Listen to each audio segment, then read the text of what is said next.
Walang masakyan ang ilang commuter sa Maynila. Stranded ang marami dahil hindi pumasada ang ilang jeep at pahirapan sa pag-book sa mga ride-hailing app. Live mula sa Maynila, nasa frontline ng balitang yan, si Gary De Leon. Gary, anong update dyan? Cheryl, mismo ng ilog na nga ang mga kalsada sa Maynila, partikular dito sa lugar ko, sa Pedro Yula, Taft Avenue, saan maraming pasahero na pauwi na ng mga bahay ang na-stranded. Kanina nga, mga basa sa ulan ang pumasok sa mga trabaho, mga kapatid nating biyahero. Pero ngayon, lumusong sila, wag lang sanang ma-stranded, pero traffic na kabilaan naman. Magmula pa kaninang umaga, ang naranasan rin nila ngayon.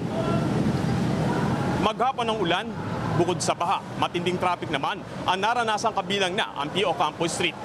Hindi muna bumiyaya ang jeep at nahirapan din sa pag-book ng mga motor taxi at PNBS ang mga biyayerong pauwi. Stranded tuloy sila ngayon. Kabilang na sina Fiona Mercado at Crispin Espero. Narito ang kanilang mga pahayag. Mahirap po. Wala pong masakyan. Kasi pubahan na po sa mga daan. Nag-aantay pa rin po ng bus. Wala pong natanggap. Gawa ng sa may Makati po, banda doon sa may Chinoros, baha po eh.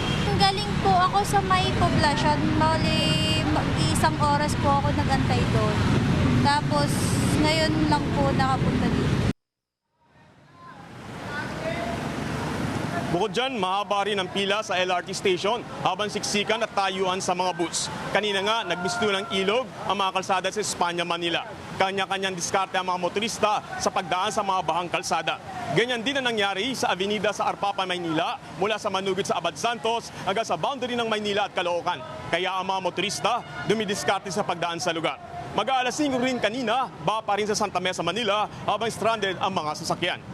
Sa ngayon, Cheryl, dito sa aking likuran, makikita naman ninyo na bumababa na ang tubig ba, Kasi karamihan ay pag bumuhos ang malakas na ulan, baha agad. Pero pag nawala ang ulan, unti-unti rin siya nagsasubside. Karamihan din ng mga kalsada rito ay may mga natitira pang tubig dahil barado yung mga kalsada. Kaya yun yung karamihang problema rito. Pero sa ibang lugar, dahil wala ng ulan, ay maaaring wala na rin yung baha. Cheryl.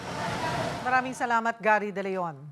Mga kapatid, Cheryl Cosim po. Maging maalam at may pakialam sa mga napapanahong issue at headlines. Mag-follow at mag-subscribe na sa social media pages ng News 5.